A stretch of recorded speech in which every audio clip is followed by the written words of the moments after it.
Even as the Gauls and the Treveri embraced the comforts of the Roman world, they also retained a fair amount of their Celtic ancestry, including their language. So, before we look at the Romanization of the Treveri, I think it is important that we also at least have a glimpse of their pre-Roman Celtic world. My name is Christian, and you're watching episode 3 of Romans on the Moselle.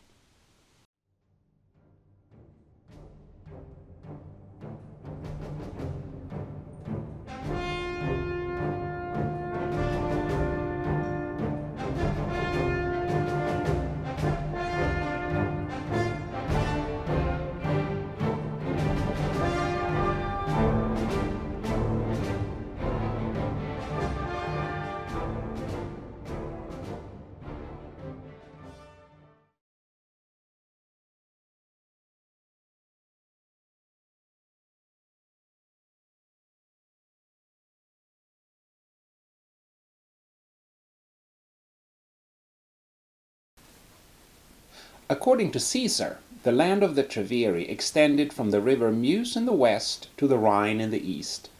The area along the Rhine was, however, contested by Germanic tribes, and the Romans later on separated this into two Germanic provinces, presumably no longer under Treveri dominance. To better understand this Celtic world, we draw on both historical and archaeological sources.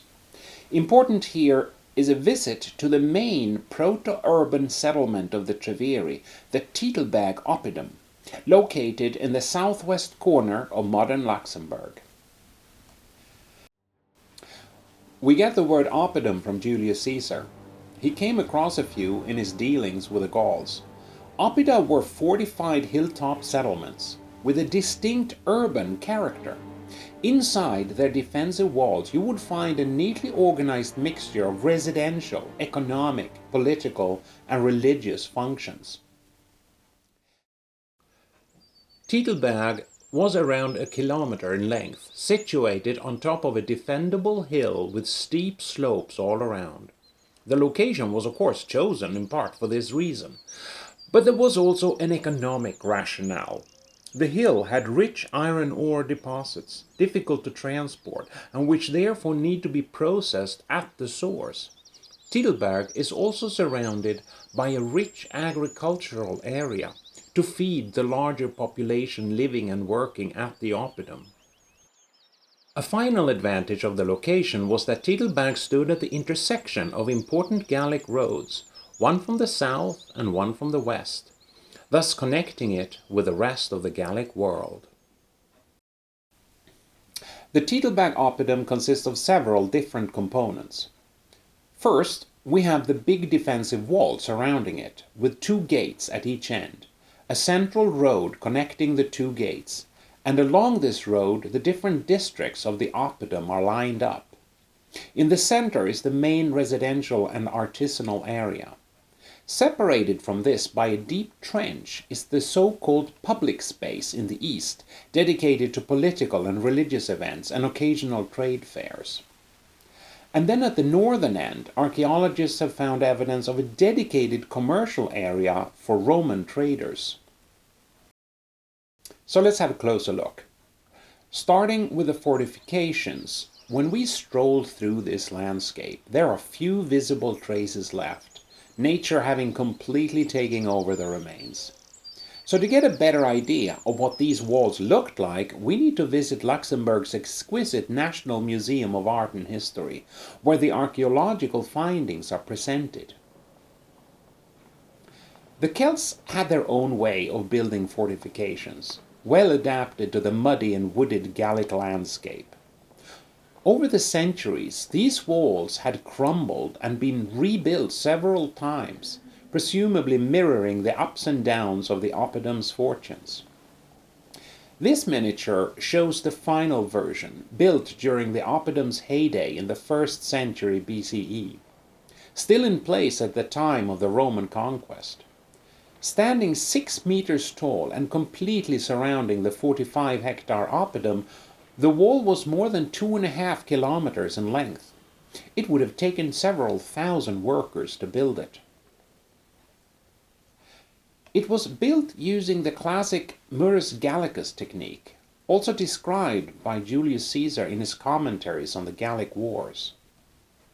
Horizontal wooden beams protruded through the outer limestone wall. These were then anchored with perpendicular interior beams, creating a sort of log mesh that was then filled with packed stone and soil.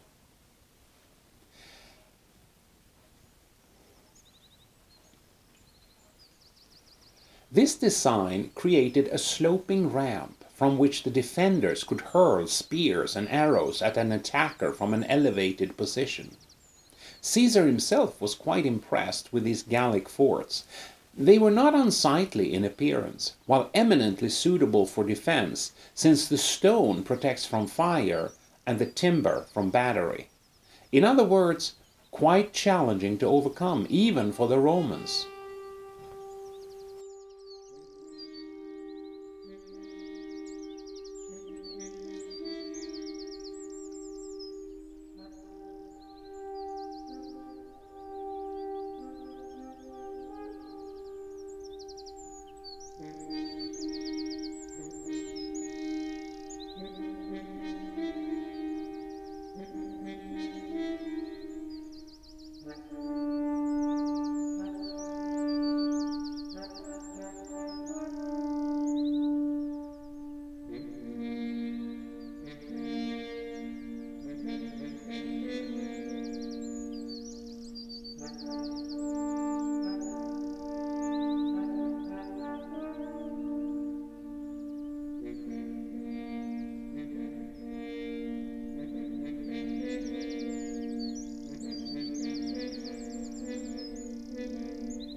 If we now turn to what has been uncovered inside the Oppidum, first, at its center lies the residential and artisanal area. The foundations visible on site today are from the Roman era, so we have to rely entirely on the recreations of archaeologists to visualize the Celtic era settlement. The residential buildings were all of a similar typical Celtic rectangular design, around 14 meters long, and they were placed parallel to each other along the main road. Vertical oak posts along the walls served to hold up the roof and to keep the walls in place. The walls were made by weaving flexible branches around upright stakes, and this wattle was then covered with a special kind of micaceous clay that had good insulating properties.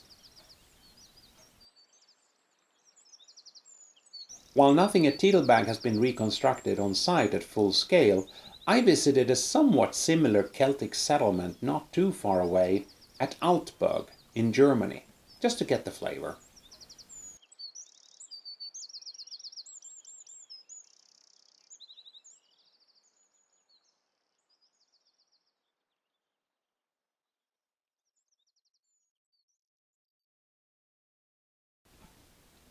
People lived here to work, and the diggings have uncovered a wealth of metalworking, pottery, and craft activities. Kilns located outside the houses and scatterings of bronze and iron slag demonstrate that the buildings in this quarter were inhabited by metalworking craftsmen. Production of iron was on such a scale that it must have occupied a majority of the population. And since volumes far exceed local demand, it would also be an important driver of the Oppidum's trade with the outside world. There was a value chain in ironworking here, starting with the smelting of iron ore directly at the place of extraction. In so-called bloomery furnaces, the iron ore was heated with charcoal that also provided the carbon necessary to remove oxygen from the iron. This produced somewhat impure iron bars and ingots with a high carbon content, These were then delivered to the forges in the oppidum where metal craftsmen produced weapons such as swords, spear tips, and arrowheads, and various implements such as keys, hinges, nails, and hooks. And tools were manufactured, including hammers, axes, knives, sheep shears, scissors, drills, and pliers. Then there was also manufacturing based on other imported metals, especially bronze. Melted bronze was poured into clay or stone molds to make jewelry and a variety of smaller objects. Blacksmiths also hammered bronze sheet to shape or to mend cauldrons and other liquid containers, as well as fibulae, which are those garment fasteners used to hold cloaks and capes together, indeed very common across the Celtic world. Titelbag was also the tribe's primary production site for minting coins. Similar to other Gallic oppida, it had grown to prominence during an era of economic prosperity across Gaul in the late Iron Age. The earlier barter-based economy had thus given way to a much more efficient monetized economy. Coins of both high and low value facilitated trade, both local and long distance. This allowed for specialization in crafts and economies of scale founded on the oppidum. More than 3,000 Treveri coins have been found, along with hundreds of fragments of flaen molds used to make them.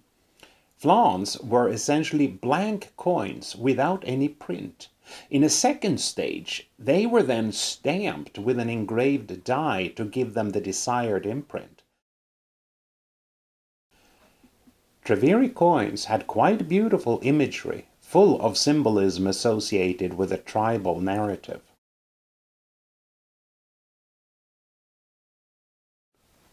Most pottery was also made on site, in specialized workshops, using the local micaceous clay, the same that was used to fill in the walls in the residential buildings. Nothing too fancy, just mostly for everyday use. The oppidum clearly had a substantial permanent population. Difficult to quantify though, since only a portion of it has been excavated. Although its density of buildings is unusually high, Titelbag shares with other oppida one characteristic that separates them from real towns as we think of them. The population density of an oppidum is low enough to allow also for food production within its walls, presumably because those who lived and worked here could not count on food supplies from the outside. Similarly, some of the oppidum land would be devoted to corn production and the feeding of pigs, chickens, cows, goats, and horses.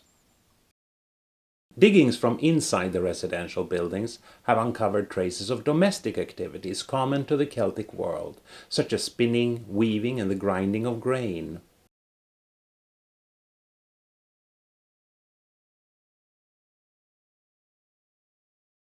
In the western half of the oppidum, next to the residential area, traces have been found to indicate a Roman emporium. It's a sort of marketplace for importing Roman goods. Coins and pieces of amphorae from across Gaul and the Mediterranean indicate that Italian traders had established a trading post inside the oppidum, presumably with the agreement of the local Treverian elites. It's an important discovery. Stemming from around 80 BCE, it shows that the Treveri were trading with the Romans long before the arrival of Julius Caesar. Next to its economic function, the oppidum also played an important political and religious role for the Treveri tribe. These functions took place at a dedicated ring-fenced area known to the archaeologists as Titelbag's public space. Here there are no traces of Celtic-era residential buildings or production. Also, it has been demarcated from the residential area with a trench and a wall, a separation of great symbolic meaning. This trench was later backfilled with waste during the Roman era and so became a treasure trove for archaeologists. At the center of the public space stood a very large open hall of 200 square meters, with a roof held up by 16 very large wooden posts, but without any external walls. It was so large that it seemed to hover over the residential buildings in the foreground. Whatever its use, a lot of people could congregate under its roof. A sense of what this environment might have looked like is provided by my visit to the reconstructed Celtic settlement on Ipf Mountain in Germany. This too has a great hall, somewhat similar to that at Titelberg, except this one has been equipped with walls. Archaeologists have concluded that this great hall played multiple roles. Findings at the site point to a mix of political decision-making, religious sacrifice of animals, and also market fairs, especially related to cattle. And as the Treveri gathered at the Oppidum for these events, they would make sure to enjoy a good communal banquet. Such eclectic use of public infrastructure is not uncommon to Celtic society. This is a world that had neither the resources nor the inclination for costly, purpose-built monumentalism. There is literary support for these Celtic multipurpose public spaces. Caesar speaks of similar political gatherings when big decisions need to be made. And then there is a revealing bilingual Gaulish-Latin boundary stone in Vercelli in northern Italy, commemorating a Gaul that, quote, makes available to the local community a piece of land delimited by 4 markers and intended to be shared by gods and men. The existence of the public space shows that Titelberg served as a focal point for the wider population and not just those who lived and worked here permanently. The very existence of this oppida offers us, therefore, a window into the Celtic world of the Treveri. First, it shows, of course, that this was not an altogether peaceful world. And the fortifications of the Oppidum provided for the Treveri elites a reassuring defense against perpetually hostile neighbors. And indeed, once the Romans established Pax Romana later on and suppressed inter-Gallic tribal warfare and took over the fight with the Germans, these fortifications and those of many other Gallic oppida were left to crumble. But the society centered on Titelberg shows that it was so much more than just a defendable hill fort. The symbolic role as the political and economic center of the tribe probably outshone its military purpose. And even its defenses served the additional purpose of enhancing the urban status of the habitat relative to its rural surroundings.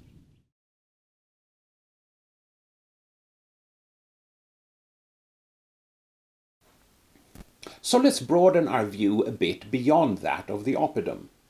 We can learn a lot about the Treveri from archaeology, how they lived, how they worked and traded, what gods they worshipped. What's missing, unfortunately, is a history written by their own hands. Of course, we're not completely deprived of written accounts of the Treveri.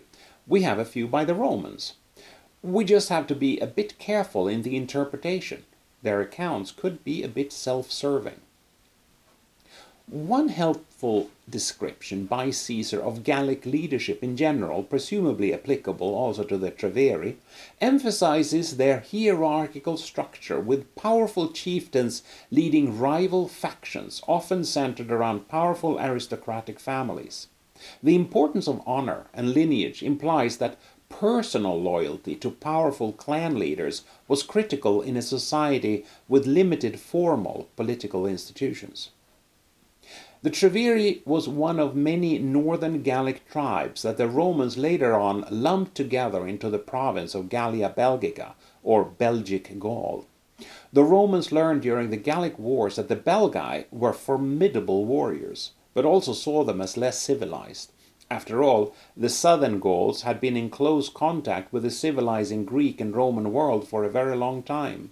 The Greeks early on established a colony in Marseille, which was later on colonized by the Romans along with a large slice of southern Gaul already in the 2nd century BCE. During the late Iron Age, much of Gaul thus became extensively integrated in trade networks with the Romans. But the farther north you came, the more diluted was this civilizing Mediterranean influence. Caesar summarizes as follows the Belgae of northern Gaul. He said, "They are the most courageous of all the Gauls, because they are the farthest removed from our civilization of our Roman province, and least visited by merchants introducing commodities that make for effeminacy. And they are the nearest to the Germans across the Rhine, with whom they are continually at war." And similarly, the Roman consul Aulus Hirtius, who came in contact with the Treveri during the Gallic campaigns, and who wrote Book 8 of the accounts of the Gallic War, since Caesar couldn't finish them when he got assassinated, he had the following to add about the Treveri. He said that because of their constant warfare, the Treveri were quite similar to the Germans in their habits and in their savagery. And he also added that unless forced by an army, the Treveri would never obey anyone's orders. The most positive thing Caesar had to say about the Treveri was that they were the best cavalrymen of the Gauls, who came to assist the Romans when they fought shared enemies in the early stages of the Gallic Wars, and who after the conquest signed up as cavalry auxiliaries to the Roman legions. Being exposed to almost constant tribal warfare would surely make a strong imprint on Treveri society. The status of warrior aristocrats enhanced by the sheer necessity.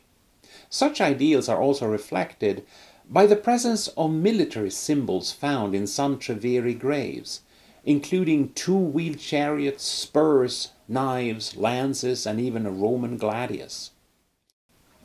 But here's the crux.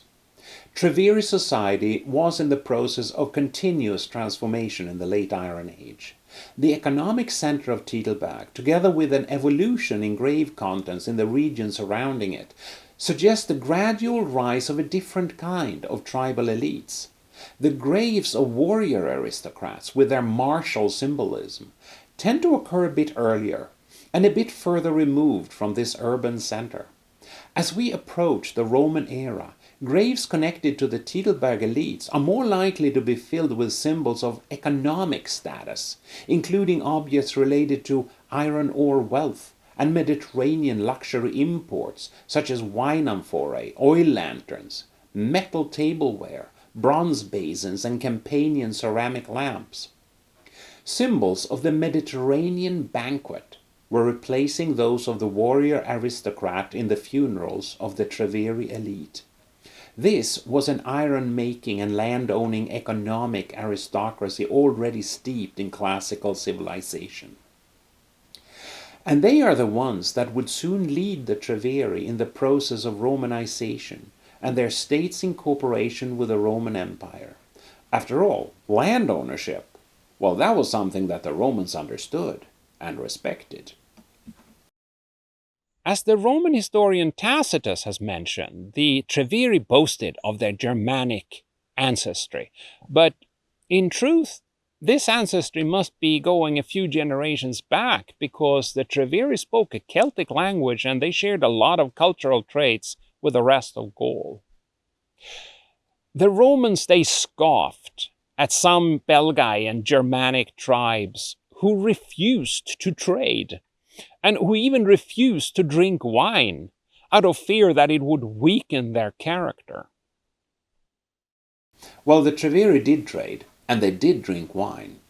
Wine was early on an indispensable part of funeral and sacrificial rituals, perhaps limited to such occasions because of its cost. By paying attention to the depth and layer of soil in which amphorae are found, a method known as stratigraphical study, archaeologists point to increasing wine consumption at Gallic Oppida over time, also in a more secular context. And not just wine. Olive oil and garum, a spicy fish sauce, were similarly imported in amphorae of different sizes. Tuna fish vertebrae found in the late Celtic layers of soil at Titelbag show that even salted Mediterranean fish made its way up here. So on balance, the Celtic culture of the Treveri doesn't quite support the perfunctory generalizations of Caesar and Hirtius. Tacitus at least distinguishes himself with an important modification when he says that the Treveri are not to be included among the tribes that he considers unquestionably German. And perhaps this is how we are left with our understanding of the Treveri, a hybrid culture of sorts, squeezed in between the unapologetically barbaric Belgae and Germans to the north and the east, and on the other hand, the already semi-Romanized Gauls to the far south. But they were a proud people, and they would not give in to Roman rule without a fight. In the next episode, we will take a closer look at the role of the Treveri as they find themselves smack in the middle of Julius Caesar's Gallic Wars.